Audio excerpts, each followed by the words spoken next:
What's up everybody? Justin DeLay here at Reverb. We just built a brand new studio and we can record just about everything here, except for maybe an orchestra. But today we are going to zoom in and focus on just recording a single synthesizer.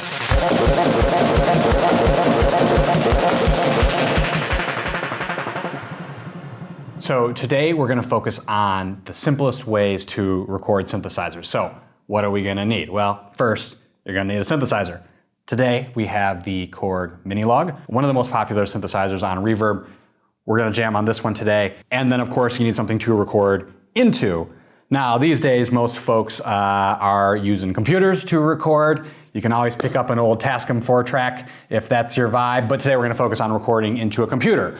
So you've got a synth, you're going to record into your computer. The last step in the chain is an audio interface. Audio interfaces come in a wide range of sizes. The more affordable ones usually have less simultaneous inputs, meaning how many things you can record at the same time. Today, we're using the Apollo Twin, which has 2 inputs, which is perfect for a setup like this.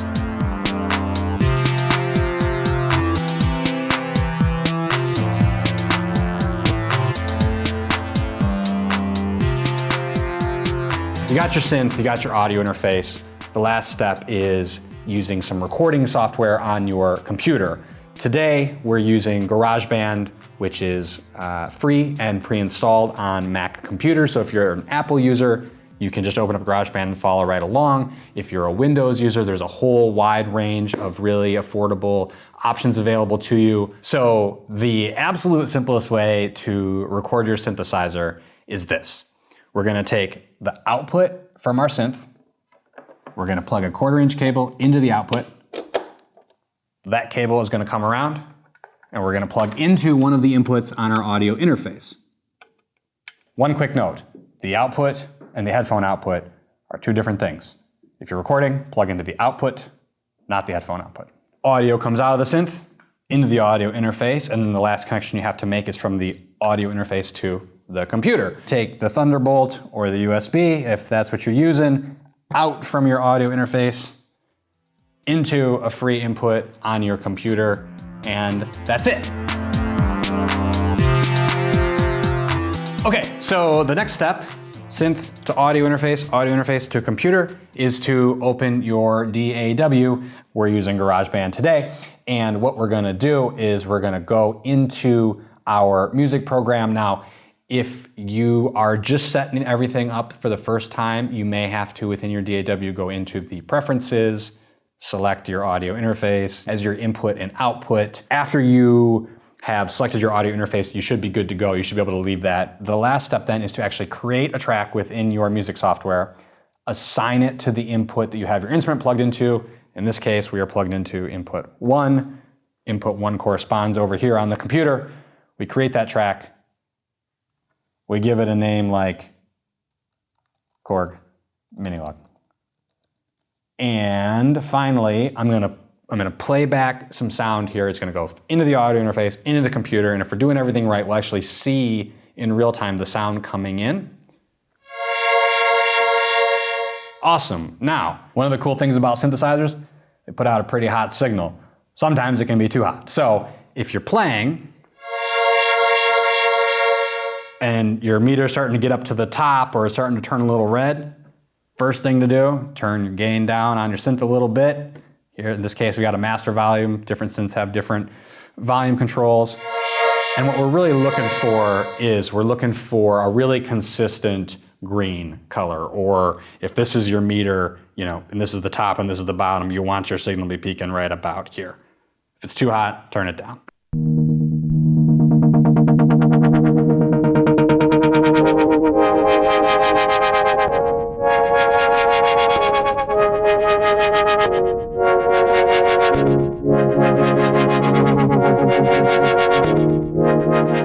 Okay, so as I said, most synths you're going to record in mono, which means one output into one input on your audio interface into one track in your DAW. But some synthesizers have stereo outputs, which means a left and a right, 1, 2 outputs into your audio interface, into 2 inputs on your audio interface, into 2 tracks in your DAW. I encourage you to try to record in stereo if your synthesizer has the outputs.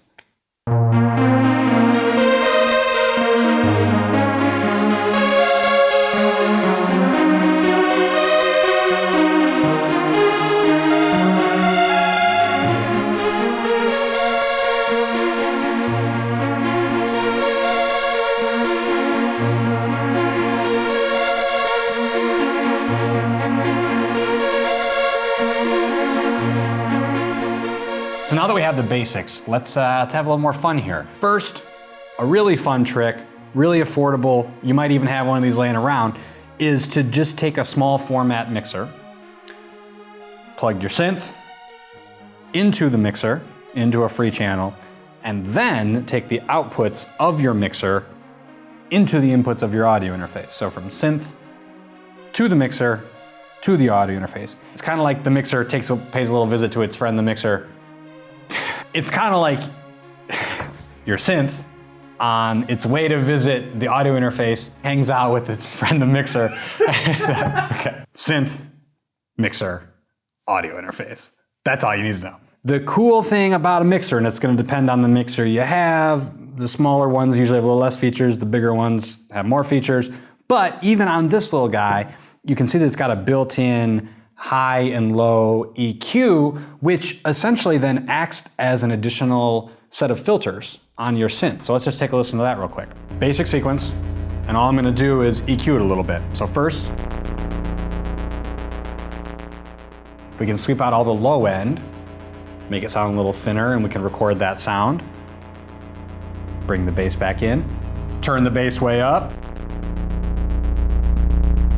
get more bottom end, turn it back down, turn the high end down,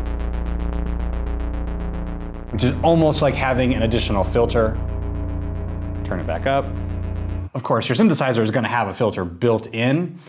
What I find is that EQ on a mixer in front of an audio interface gives you that last 15, 20% on the top and the bottom to really take your synth sound and get it sitting just in the right spot in the mix. Okay, now you may be saying to yourself, this seems like a lot more work for essentially the same setup. Why use the mixer? Well, my friends, one of the really cool things about putting a mixer in front of an audio interface is, say you have a 2-channel, 4-channel audio interface, which means you'd be limited to recording up to 4 things at the same time. But let's say you got a rad studio or a rad room full of music gear, some drum machines, some synthesizers, whatever, and you got more than 4 things to plug in.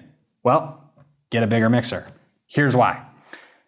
You can keep your audio interface without buying a new one, without adding a bunch of new audio inputs. You can have all of your instruments plugged in. You can have your synth plugged in. You can have another synth plugged in. You can have the stereo output from your drum machine all plugged into the mixer. And then when you want to record, you're just going to play one thing at a time. So it's basically like you're playing the synth and it goes through the mixer and it gets recorded.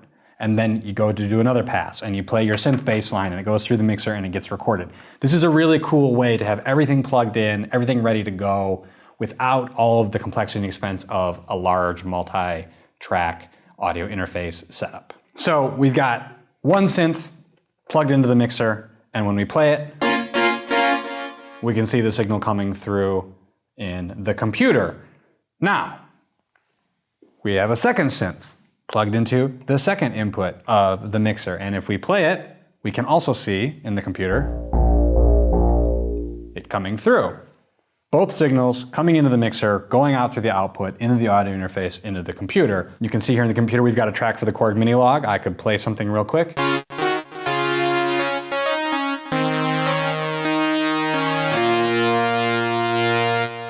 You could record that. You can add a second track, same input, input 1.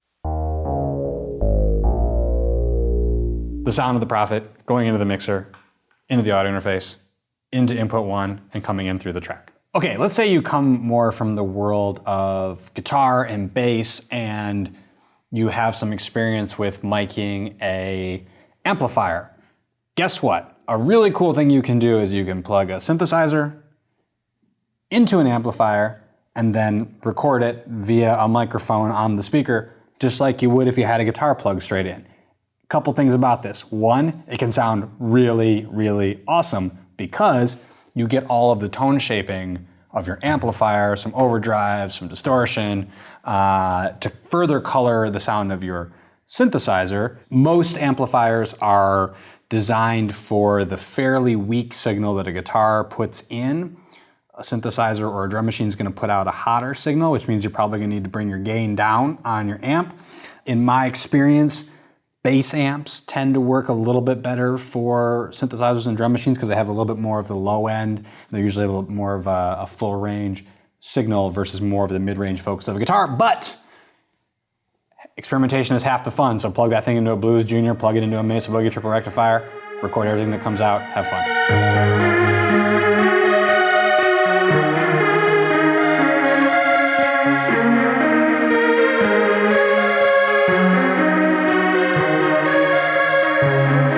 One last recording tip before we go. Just like you can plug your synth into guitar and bass amplifiers as a different way of recording, you can of course also plug them into pedals to open up that whole world of sounds and effects to process and further evolve your synth sounds before you record them. And that sounds a bit like this.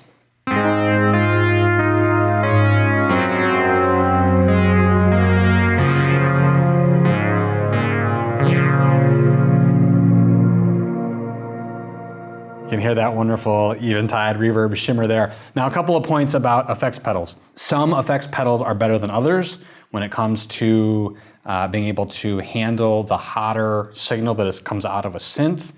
A couple of makers like Strymon and Eventide specifically designed their effects pedals to take a line level synth signal. In fact, if you can see this here, this Eventide pedal even has a switch here to switch between guitar and line level. If you don't know and you are nervous about plugging your synth into your pedal and afraid it might blow up, just turn the volume of your synth all the way down, plug it into the pedal, start playing, slowly turn the volume up. As long as it's sounding okay, you're doing all right. If it starts to crackle, turn it back down. That's your maximum gain. Today we took a look at some of the simplest ways to record your synthesizer. We started off just plugging it in, straight into an audio interface, straight into the computer. From there, we took a look at stereo, at using a mixer as a front end, applying effects, running it through an amp. All of which is to say there are a lot of different ways to record your sounds, shape your synth sounds, incorporate them into your music. Half of the fun of this stuff, honestly, is just plugging things in together, hitting record, and seeing where the inspiration takes you. So with that in mind, we wired some stuff up. We're gonna hit play and we're gonna see where the inspiration takes us.